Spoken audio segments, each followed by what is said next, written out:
দেখো আজকে আমরা যেটা আলোচনা করব থার্মাল পাওয়ার জেনারেশন একটা অন্যরকম প্রবলেম, যেই প্রবলেমটা একটা সারফেস কন্ডেন্সারের প্রবলেমের কথা বলা আছে। তো এই কন্ডেন্সারের কোথাও ইনলেট কোথাও আউটলেট সেখানকার টেম্পারেচার বলে দেবে, বা কন্ডেন্সারে যে কুলিং ওয়াটার কাজ করছে সেটা টেম্পারেচার বলে দেবে, এবং সেখান থেকে আমার কন্ডেন্সারের যে এফিসিয়েন্সি সেটা বার করতে চাইবে, অথবা ড্রাইনেস ফ্র্যাকশন বার করতে চাইবে। চলো এরকমই আমরা একটা কোশ্চেন দেখে নিই, তারপর আমরা উত্তরটা আলোচনা করবো। দেখো তাহলে একটা কোশ্চেন বলেছে, the following data refers to A test of A surface condenser of A steam turbine where absolute pressure of steam entering the condenser, মানে কন্ডেন্সারে ঢোকার আগে স্টিমের যে টেম্পারেচার সেটা হচ্ছে 0.05 বার, এবং তার temperature of the condensate leaving the condenser, তাহলে কন্ডেন্সারে কী হলো, এই স্টিমটা জলে পরিণত হলো, এবং সেই জলটা যখন কন্ডেন্সারকে ছেড়ে চলে যাচ্ছে তখন তার টেম্পারেচার 32 ডিগ্রি সেন্টিগ্রেড। এবং বলেছে inlet temperature of the cooling water, এবং কুলিং ওয়াটার যেটা ঢুকছে, যেটা কন্ডেন্সারের জলকে ঠান্ডা করছে, তার ইনলেট টেম্পারেচার ছিল 15 ডিগ্রি সেন্টিগ্রেড, এবং এই যখন বেরিয়ে গেছে তার আউটলেট টেম্পারেচার 30 ডিগ্রি সেন্টিগ্রেড। এবং mass of cooling water per kg of steam is equal to 32 kg. এটার মানে 1 কেজি স্টিমকে আমাকে ঠান্ডা করার জন্য 32 কেজি আমার কুলিং ওয়াটার লাগছে, সেটা বলে দিয়েছে। এবং তারপর কি বলছে, ডিটারমাইন দ্য ড্রাইনেস ফ্র্যাকশন, তার মানে আমাদের এক্স বার করতে হবে as it enters the condenser, কন্ডেন্সারে যখন ঢুকছে, এবং কন্ডেন্সার এফিসিয়েন্সি বার করতে হবে। চলো আমরা দেখে নিই। দেখো এই অঙ্কটা করার আগে তোমাকে বুঝতে হবে কন্ডেন্সার বেসিক্যালি কি করে। তো কন্ডেন্সার বেসিক্যালি একটা হিট এক্সচেঞ্জার। সেটা কি করে, দেখো তোমার এইখানে যে টারবাইনে যে স্টিমটা আছে, সেই টারবাইনের স্টিমটা এখানে কন্ডেন্স করতে সাহায্য করে। এবার কন্ডেন্স মানে কি, টারবাইনে ছিল স্টিম, এই স্টিমকে আমি জলে পরিণত করতে চাই। তাহলে স্টিমকে জলে পরিণত করতে তো আমি এমনি এমনি পারবো না, তাকে স্টিমকে জলে পরিণত করার জন্য তার যে ল্যাটেন্ট হিটটা সেটাকে আমাকে এক্সট্রাক্ট করে বার করে দিতে হবে। তাহলে আমি কি করব, একটা কুলিং ওয়াটার নেওয়া হয়, মানে সেটা কি থাকে তোমার রাইট সাইডে এদিকে কুলিং টাওয়ার থাকে। তো কুলিং টাওয়ার থেকে নর্মাল টেম্পারেচারের জল, মানে একটু কম টেম্পারেচার জল 15 ডিগ্রি সেন্টিগ্রেডের জল এখানে পাইপের মাধ্যমে পাঠানো হয়, এবং সেই জলটা এই কন্ডেন্সারের মধ্যে এরকম ভাবে ঘোরানো থাকে। এই জলটা আসে এবং এর উপর দিয়ে, এই পাইপের উপর দিয়ে স্টিম ফ্লো করতে থাকে। তার ফলে কি হবে, মানে তুমি যদি একটা বালতি নিয়ে শীতকালে ঠান্ডা জলের সাথে গরম জল মেশাও, তাহলে কি হবে, আলটিমেটলি জলের টেম্পারেচারটা কিছুটা হলেও বাড়বে, যেটা ওই তোমার যে জলটা গরম জলটা ঢেলেছো তার থেকে একটু কম, কিন্তু যে ঠান্ডা জলটা ছিল তার থেকে একটু বেশি। তার মানে সেখানে সেটা একটা হিট এক্সচেঞ্জার হিসেবে কাজ করলো। ঠিক তেমনই কন্ডেন্সার একটা হিট এক্সচেঞ্জার হিসেবে কাজ করে, কিন্তু এই সারফেস কন্ডেন্সারের ক্ষেত্রে এখানে কেউ কারোর সাথে ডাইরেক্টলি টাচ হয় না, এ পাইপের মধ্যে দিয়ে থাকে, এ পাইপের ওপর দিয়ে যায়। তার ফলে কি হলো, আলটিমেটলি স্টিমটা কিছু পরিমাণ ল্যাটেন্ট হিট ছেড়ে দিতে পারলো, এবং তার ফলে এই 15 ডিগ্রি সেন্টিগ্রেডের জলটা যখন বাইরে বেরোবে তার টেম্পারেচার কিছুটা বেড়ে যাবে, এবং সেটা বেড়ে হয়েছে 30 ডিগ্রি সেন্টিগ্রেড। তাহলে এই হচ্ছে বেসিক জিনিস। এবং কুলিং টাওয়ারের কাজ কি সেটা আমি পরে কোনো একটা ভিডিওতে বানিয়ে দেবো।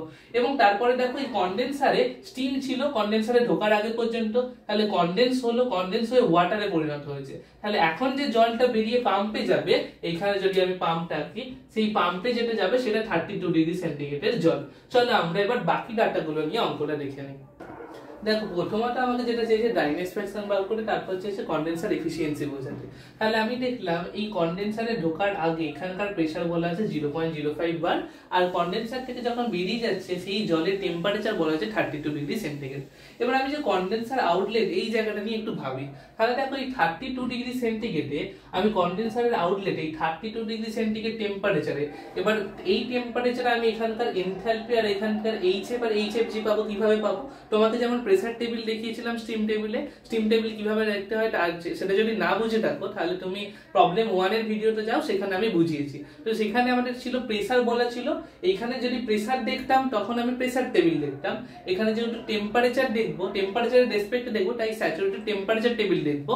এবং সেখানে গিয়ে কি দেখবো না, এখানকার এইচএফ, মানে এখানে আমি এইচএফ কেন নিচ্ছি না, জলটা এটা তো এখন ওয়াটার মানে ফ্লুইড লিকুইড হয়ে গেছে, সেই জন্য এটা হয়ে যাবে এইচএফ কত, এইচএফ এর ভ্যালু পেলাম স্টিম টেবিল থেকে একটা, এইচএফজি এর ভ্যালু পেলাম। এবার দেখো আমি লিখছি enthalpy of the steam entering the condenser, এই কন্ডেন্সারে যে স্টিমটা ঢুকছে তার এনথালপি, এইখানে যে স্টিমটা ঢুকেছে এর এনথালপি যদি আমি এইচএস বলি, আমি একটা নাম দিলাম এইচএস, তাহলে তুমি কি জেনেছিলে যে এনি প্রপার্টি সেটাকে তুমি লিখতে পারো এইচএফ প্লাস এক্স এইচএফজি, যেখানে এক্স ছিল তোমার ড্রাইনেস ফ্র্যাকশন। দেখো আমি এটাকে এইভাবে লিখেছি যে এনথালপি, এই পয়েন্টের এনথালপি এইচএস, স্টিমের যে ঢোকার মুখের যে কন্ডেন্সারে ঢোকার মুখে স্টিমের যে এনথালপি এইচএস, সেটা সমান কি এইচএফ প্লাস এক্স এইচএফজি, যেখানে এইচএফ এর ভ্যালু তোমার জানা এখানকার, এবং এইচএফজি এর ভ্যালু তোমার জানা, কিন্তু এক্স এর ভ্যালুটা জানা নেই। তুমি এই ইকুয়েশনটাকে এইভাবে রাখো। এরপরে দেখো তোমাকে একটা জিনিস বুঝতে হবে যে কুলিং ওয়াটার ঢুকলো, কুলিং ওয়াটার টেম্পারেচার বাড়লো এবং স্টিমটা আমার কনডেন্স হলো। তাহলে স্টিম যে পরিমাণ ল্যাটেন্ট হিট ছেড়েছে বা স্টিম যে পরিমাণ হিট রিলিজ করেছে সেই পরিমাণ হিটই নিশ্চয়ই এই কনডেন্সারের যে কুলিং ওয়াটারটা সেটা অ্যাবজর্ব করেছে। তাহলে দেখে নাও যে heat absorb by the cooling water অনেক সময় সিডব্লিউ ওয়াটার, সিডব্লিউ বলা হয় কুলিং ওয়াটার, সেটা ইজ ইকুয়াল টু কত, Q CW is equal to কি হয়, তাহলে কোন cooling heat is equal to কি হবে, হিট অ্যাবজর্ব এমসিপি ডিটি বা এমসিপি ডেলটি।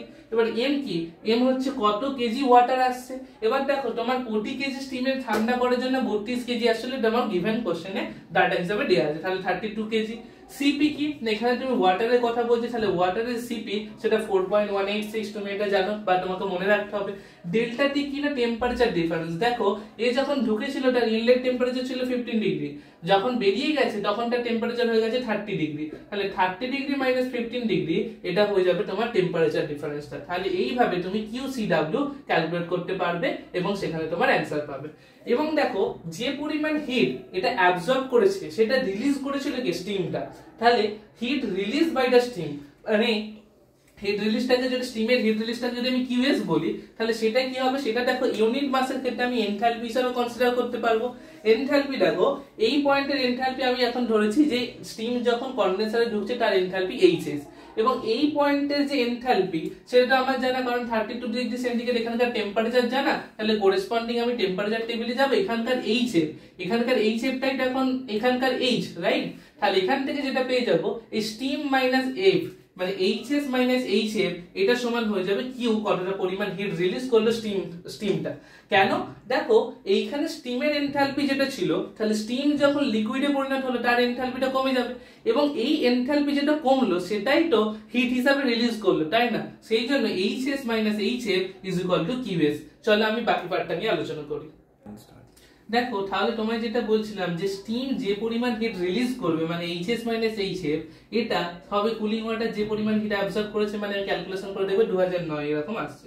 তাহলে এখন কিউ সিডব্লিউ যে পরিমাণ কুলিং ওয়াটার অ্যাবজর্ব করেছে সেটা ইজ ইকুয়াল টু কিউএস, তাহলে Q CW is equal to QS, এবং কিউ সিডব্লিউ ভ্যালু জানি 2009, তাই লিখলাম। কিউএস এর ভ্যালু কি, HS minus HF, HS minus HF লিখলাম। তাহলে এইচএস মাইনাস এইচএফ এই যে ডিফারেন্সটা সেটা হচ্ছে 2009.28। দেখো তাহলে আমার এই ইকুয়েশন থেকে, এই যে ইকুয়েশন এটাকে যদি আমি 1 নম্বর ইকুয়েশন বলি, এই ইকুয়েশন থেকে আমি এখন ড্রাইনেস ফ্র্যাকশন পেয়ে যাব। কিভাবে, দেখো এইচএস এফ, এইচএফ কে যদি এদিকে আনি তাহলে কি পাবো, এইচএস মাইনাস এইচএফ সেটা সমান হচ্ছে এক্স এইচএফজি। তাহলে আমি যদি শুধু এক্স রাখতে চাই তাহলে এক্স ডিভাইডেড, এটা ডিভাইডেড বাই এইচএফজি যদি করি তাহলে আমি কি পেয়ে যাব, দেখো HS minus HF divided by HFG করলে আমি এক্স পেয়ে যাব। এবার তোমার এইচএস মাইনাস এইচএফ এর ভ্যালু কত আছে, 2009.28, এবং এখানকার এইচএফজি, এখানকার এইচএফজি এর ভ্যালুটা তুমি জানো, এইচএফজি এর ভ্যালু কত, এইচএফজি এর ভ্যালু হচ্ছে 2425.1। তো এটা ক্যালকুলেট করো, তুমি ড্রাইনেজ ফ্র্যাকশনটা পেয়ে যাবে। দেখো তাহলে ড্রাইনেজ ফ্র্যাকশনটা দেখবে তুমি ক্যালকুলেট করে আসছে 0.828। তাহলে আমি প্রথমত কি করলাম, প্রথমত আমি এখানকার টেম্পারেচার জানি, এর করেসপন্ডিং আমি টেম্পারেচার টেবিলে গেলাম, সেখান থেকে এইচএফ আর এইচএফজি পেয়ে গেলাম। এবার আমি যদি এখানকার এইচএফ এইচএফজি জানি, এইখানে যে স্টিমটা ঢুকছে এন্টার করছে তার এনথালপি যদি আমি এইচএস বলি তাহলে ফর্মুলা অনুযায়ী লিখতে পারি any property is equal to HF plus x HFG, যেখানে এক্স আমার জানা নেই, এটা আমাকে বার করতে হবে, তাই এই ইকুয়েশনটাকে আমি এরকম রেখে দিলাম। তারপরে যেটা বুঝলাম যে কুলিং ওয়াটার যে পরিমাণ হিট অ্যাবজর্ব করেছে স্টিম সেই পরিমাণ হিট রিলিজ করেছে, তাহলে কুলিং ওয়াটারের হিট অ্যাবজর্পশনটা বার করে নিলাম এমসিপি ডেল্টা টি ফর্মুলা যারা, এম এর ভ্যালু 32, সিপি এর ভ্যালু তুমি জানো, টেম্পারেচার ডিফারেন্স হচ্ছে 30 - 15 হয়ে গেল। এবং কিউএস যে পরিমাণ স্টিমটা যে পরিমাণ হিট রিলিজ করেছে সেটা কি হবে, এখানকার এনথালপি স্টিম থাকা অবস্থায় মাইনাস জল হয়ে যাওয়ার পরে যে এনথালপি এইচএস মাইনাস এইচএফ সেটাই হয়ে যাবে তোমার কিউএস। এবার এই দুটো শর্তানুসারে ইকুয়াল, তোমার কথা অনুযায়ী যে কুলিং ওয়াটার যে পরিমাণ অ্যাবজর্ব করেছে হিট সেটাই কে রিলিজ করেছিল, স্টিম রিলিজ করেছিল, তাহলে সেই দুটো ইকুয়াল করলাম এবং এখানে এইচএস মাইনাস এইচএফ এর ডিফারেন্সটা পেলাম এটা, এবং এই ফর্মুলায় গেলাম যে x পাওয়ার জন্য HS minus HF divide by HFG, সব ডাটাগুলো আমার জানা, এখান থেকে আমি ড্রাইনেজ ফ্র্যাকশন পেয়ে গেলাম। চলো আমরা কনডেন্সার এফিসিয়েন্সি বার করে নিই। দেখো তাহলে তুমি ড্রাইনেজ ফ্র্যাকশনটা পেয়ে গেল, এবার তোমার ব্যাপার হচ্ছে কনডেন্সার এফিসিয়েন্সি বার করতে দিয়েছে। এবার তুমি ভাবো কনডেন্সারের কাজ কি, কনডেন্সারের কাজ কি ছিল, এই যে স্টিম সেটাকে কনডেন্স করা, এবং এখানে যে কুলিং ওয়াটারটা এসছে সেই ইনলেটে কিছু পরিমাণ টেম্পারেচার ছিল, সেই আলটিমেটলি তার টেম্পারেচার বেড়ে গেছে। এবার কনডেন্সারের তাহলে কাজ ছিল হিট ট্রান্সফার করা, কারণটা ছিল একটা নাথিং বাট হিট এক্সচেঞ্জার। তাহলে অ্যাকচুয়ালি কতটা হিট ট্রান্সফার পসিবল হয়েছে ডিভাইডেড বাই ম্যাক্সিমাম তুমি কতটা হিট ট্রান্সফার করতে পারতে, সেই দুটো রেশিওই তো কন্ডেন্সারের এফিসিয়েন্সি, তাই না? মানে ধরো আমার যদি 7খানা ভিডিও করার থাকে, তাহলে আমি যদি দুটো করে থাকি তাহলে 2/7 সেটাই হবে। আমি অ্যাকচুয়ালি যেটা করতে পেরেছি ডিভাইডেড বাই টোটাল আমায় যেটা করতে হতো। ঠিক তেমনি অ্যাকচুয়াল হিট ট্রান্সফার যেটা হয়েছে divided by maximum possible heat transfer কত। এবার তুমি তো অ্যাকচুয়াল হিট ট্রান্সফার বুঝে গেছো যে হ্যাঁ কুলিং ওয়াটার যেটা অ্যাবজর্ব করেছে সেটাই স্টিম রিলিজ করেছে, সেটা আমি পেয়ে গেছি 2009.28। তাহলে এটাই হয়ে যাবে আমার অ্যাকচুয়াল হিট ট্রান্সফার। কিন্তু what is the maximum possible heat transfer? তুমি একটা খাতায় নোট করো যে maximum heat transfer occurs when the cooling water exits at the saturated temperature of the steam। এবার কুলিং ওয়াটার কোথায় এক্সিট করছে? এখান দিয়ে। এই টেম্পারেচার কত ছিল? 32 ডিগ্রি সেন্টিগ্রেড। কিন্তু স্যাচুরেটেড টেম্পারেচার অফ দ্য স্টিমে যদি এক্সিট করতো তখন বলা হচ্ছে ম্যাক্সিমাম হিট ট্রান্সফার হতো। তুমি ভাববে এটা আবার কি saturated temperature of the steam? তাহলে দেখো আলটিমেটলি তুমি স্টিম একে লাস্ট কোথায় পেয়েছিলে? দেখো এই পয়েন্টে। তাহলে এই পয়েন্টে স্টিমের যে টেম্পারেচার সেটাকে বলা হবে saturated temperature of the steam. তাহলে এই পয়েন্টে স্টিমের টেম্পারেচার তুমি কিভাবে পাবে? এখানকার দেখো প্রেসার বলা আছে 0.05। তুমি যে প্রেসার টেবিলে যাও 0.05 এর করেসপন্ডিং টেম্পারেচারটা দেখো, সেটা হয়ে যাবে 32.8। দেখবে নিয়ার অ্যাবাউট 32.8 বা 9 এরকম একটা ভ্যালু আসবে, সেটা হয়ে যাবে তোমার saturated temperature of the steam. তাহলে এইখানে দেখো এবার এমসিপি ডেল্টা ডি, এবং এই ডেল্টা ডি কে তোমাকে ম্যাক্সিমাইজ করলে তবে ম্যাক্সিমাম পসিবল হিট ট্রান্সফার হবে, তাই না? এবার এম তো তোমার সেম 32 কেজি ছিল, এখানে বলে দেয়া আছে। সিপি তো তোমার সেম, তোমার কত ছিল? 4.186।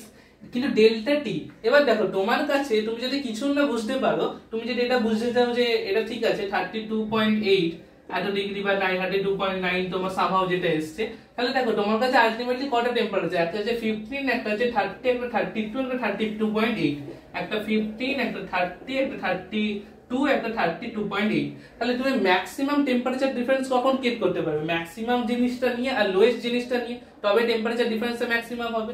আর তোমাকে according to this formula maximum heat transfer তখনই হবে যখন টেম্পারেচার অফ দ্য স্টিম সেটা দিয়ে তুমি আউটলেটে বের করবে। তাহলে 32.8 এখন যে টেম্পারেচার ডিফারেন্স হয়ে যাবে 32.8 মাইনাস কত? মাইনাস লোয়েস্ট কত? লোয়েস্ট হচ্ছে 15। তাহলে এইভাবে ক্যালকুলেট করবে, তুমি কনডেন্সার এফিসিয়েন্সিটা পেয়ে যাবে।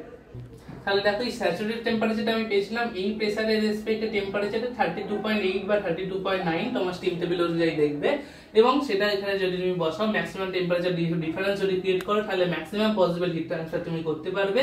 তাহলে actual heat transfer divided by maximum possible heat transfer করে তুমি কনডেন্সার এফিসিয়েন্সি এটা কনডেন্সার পেয়ে গেলে কত?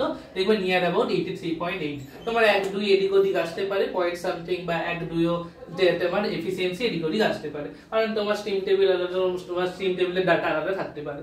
চলো তাহলে আজকের ভিডিওটা এতটাই, আশা করছি তোমরা ভিডিওটা বুঝতে পেরেছো, অবশ্যই কমেন্টে জানাও।